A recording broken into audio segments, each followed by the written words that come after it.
Hello, ഞാൻ ഇന്ന് 2 trade അങ്ങ് എടുത്തു. 2 ലോസ് ആയിപ്പോയി. ഞാൻ പ്രീ മാർക്കറ്റിലാണ് കയറിയത്. പ്രീ മാർക്കറ്റ് സാധാരണ മൂവ്മെൻറ്റ് ഉള്ളത് ഞാൻ കുറച്ചാളായിട്ട് സ്റ്റഡി ചെയ്യുന്നുണ്ട്. സോ അന്നേരം എടുത്തു. പക്ഷേ ഒരെണ്ണം എന്നെ മാനിപ്പുലേറ്റ് ചെയ്തു. ഒരെണ്ണം അത് കഴിഞ്ഞിട്ട് ഞാൻ ഒന്നുകൂടെ കയറി, അതും എസിലടിച്ചു. അതുകൊണ്ട് ഇനി ട്രേഡ്സ് ഒന്നും ഇല്ല. അതുകൊണ്ട് ഒരു വീഡിയോ ഡ്രോപ്പ് ചെയ്യാം, ഒരു ചെറിയ അപ്ഡേറ്റ് തന്നിട്ട് പോകുന്ന ഓർത്തു. കുറച്ചാളായിട്ട് വീഡിയോസ് ഒന്നും ഇല്ലായിരുന്നല്ലോ. എൻ്റെ 10Kയുടെയും 5Kയുടെ അക്കൗണ്ട് ചെറുതായിട്ടൊന്ന് ഡ്രോ ഡൗണിനകത്ത് ടാപ്പ് ചെയ്തിട്ടുണ്ട്.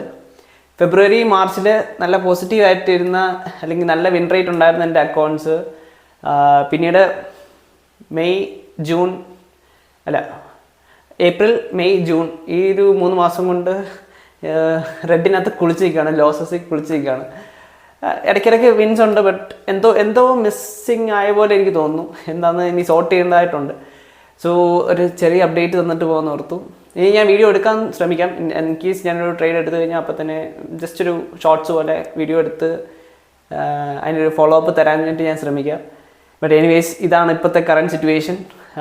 ഒന്ന് കയറി വരും, പിന്നെ ഒന്ന് ഇറങ്ങും, പിന്നെ ഒന്ന് കയറി വരും, പിന്നെ ഒന്ന് ഇറങ്ങും. കൈൻഡ് ഓഫ് ഒരു അപ് ട്രെൻഡിന് ശേഷം ഒരു റീട്രേസ്മെൻറ്റ് എടുക്കുന്ന പോലെയാണ് ഇപ്പം എൻ്റെ അക്കൗണ്ട്സ് 2 നിൽക്കുന്നത്. I hope to complete it soon. എൻ്റെ ഒരു ട്രേഡിംഗ് സിസ്റ്റം ഫൈനലൈസ് ആക്കി വെച്ചിട്ടുണ്ട് ഞാൻ. ഇനി അത് ഫോളോ ചെയ്ത് പോകാം എന്നുള്ളത് മാത്രമേ ഉള്ളൂ. പിന്നെ എൻ്റെ അറിയാലോ, നമ്മൾ we are all human. So mistake വരുത്താതിരിക്കാൻ മാക്സിമം ട്രൈ ചെയ്യും. മിസ്റ്റേക്സ് വരുത്താതിരുന്നാൽ ആക്ച്വലി ആ അക്കൗണ്ട് എനിക്ക് ഉടനെ പാസ്സാക്കി എടുക്കാൻ പറ്റുകയും ചെയ്യും. സോ അധികം നെഗറ്റീവ് അടിച്ച് കുളമാക്കുന്നില്ല. So this is a quick update. So see soon.